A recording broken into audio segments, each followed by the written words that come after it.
السلام علیکم، ایک نئی ویڈیو کے ساتھ آپ کی خدمت میں حاضر ہیں۔ اگر آپ نے ہمارے چینل اردو سٹوریز کو سبسکرائب نہیں کیا تو سبسکرائب کریں، ویڈیو کو لائک کریں اور بیل آئیکن پہ کلک کریں تاکہ ہماری ہر نئی آنے والی ویڈیو آپ تک بآسانی پہنچ سکے۔ بھروسہ۔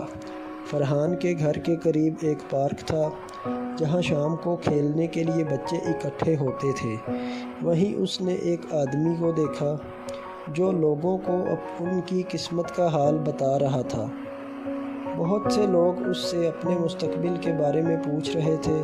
فرحان نے پوچھا، بڑے صاحب، میرے مستقبل میں کیا ہے؟ اس ادھیڑ عمر شخص نے اسے مسکرا کر دیکھا، پھر اپنے طوطے کو زمین پر پڑے رنگ برنگے لفافوں کی طرف متوجہ کیا۔ طوطے نے ان لفافوں میں سے ایک لفافہ اپنی چونچ سے اٹھا کر اپنے مالک کو پکڑا دیا۔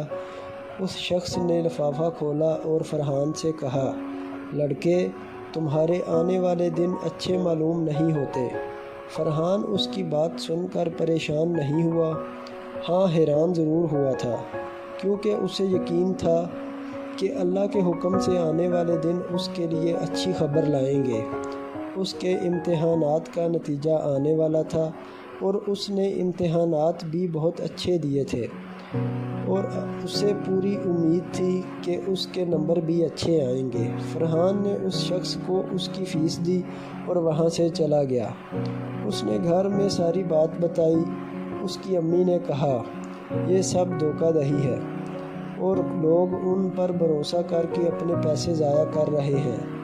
بس ہمیں اپنے آپ پر اور اللہ پر پورا بھروسہ رکھنا چاہیے، کیونکہ صرف اللہ ہی جانتا ہے کہ آگے کیا ہونے والا ہے۔ فرحان کا جو اندازہ تھا، اس کے نمبر اس سے بھی بڑھ کر آئے تھے اور اس نے اپنی جماعت میں دوسری پوزیشن حاصل کی تھی۔